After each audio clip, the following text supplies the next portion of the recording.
இன்னைக்கு காலையில எந்திரிக்கும்போதே என்னமோ உடம்பு சரியில்லாத மாதிரியே இருந்துச்சு. தலை பாரமா இருந்துச்சு. சரி இன்னைக்கு ரசமே வச்சிடலாம் அப்படின்னு சொல்லிட்டு தூதுவளை ரசம் தான் வச்சேன். தூதுவளை ரசம் வச்சுட்டு அதுக்கப்புறம் உருளைக்கிழங்கு பொரிச்சுக்கிருவோம் இன்னைக்கு சிம்பிளா. வேறு எதுவும் என்னால் பண்ண முடியல.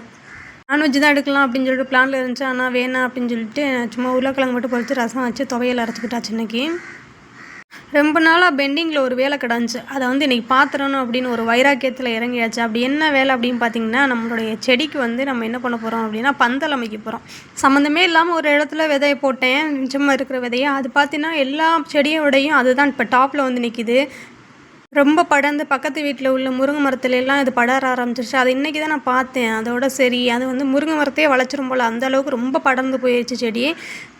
இப்போ தரைன்னா ஏதாச்சும் பந்தல் மாதிரி போட்டு ஏதாவது பண்ணிடலாம். இப்போ மாடியில் வேறு ஏறிடுச்சு, அதுக்கு என்ன பண்ணுறது அப்படின்னு யோசிச்சு பக்கத்தில் உள்ள மரத்தை போய் வெட்டினேன் இன்னைக்கு. மரத்தெல்லாம் வெட்டிட்டதுக்கப்புறம் கொஞ்சம் பழைய சேலை இருந்துச்சா, அதெல்லாம் கிழித்து எப்படியே அங்கிட்டு இங்கிட்டு ஒரு பந்தல் மாதிரி ரெடி பண்ணியாச்சு, அது படறதுக்கு ஏற்ற மாதிரி. ஏன்னா மாடியில் எதுவுமே பண்ண முடியாது, என்ன பண்ணுறது அப்படின்னு சொல்லிட்டு ஏதாவது படறதுக்கு ஏதாவது பண்ணுமே அப்படின்னு மட்டும்தான் தோணுச்சே தவிர எப்படின்னு ஐடியாவே இல்லை. ஆனால் ஏதோ ஒரு மாதிரி பண்ணிட்டேன். அந்த செடிங்களை பிடிச்சி இழுக்கிறதா எனக்கு பெரிய பாடாக இருந்துச்சு. அந்துருமோ அப்படிங்கிற பயம் வேறு. முருங்கை மரம் ஃபுல்லாக இப்போ ஸ்ப்ரெட் ஆயிடுச்சு.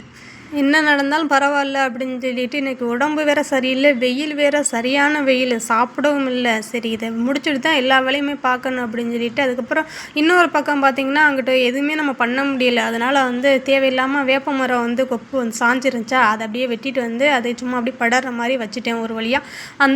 அந்த சைடு உள்ளது இந்த பக்கம் படற மாதிரி ஏதோ அங்கிட்டு இங்கிட்டு பண்ணி வச்சுட்டு ஒரு வழியாக அந்த பீக்கங்காய் செடிக்கு உயிர் கொடுத்தாச்சு. என்ன பண்ணுறது, நம்ம வச்சது நம்ம தானே பார்க்கணும் அப்படின்னு சொல்லிட்டு பார்த்தீங்கன்னா ரொம்ப கொழுன்னு அழகாக தளைஞ்சிருந்தாங்க. சரி ஓகே, நெக்ஸ்ட் வீடியோவில் பார்க்கலாம். டாட்டா. பிடிச்சிருந்தா லைக் பண்ணுங்கள்.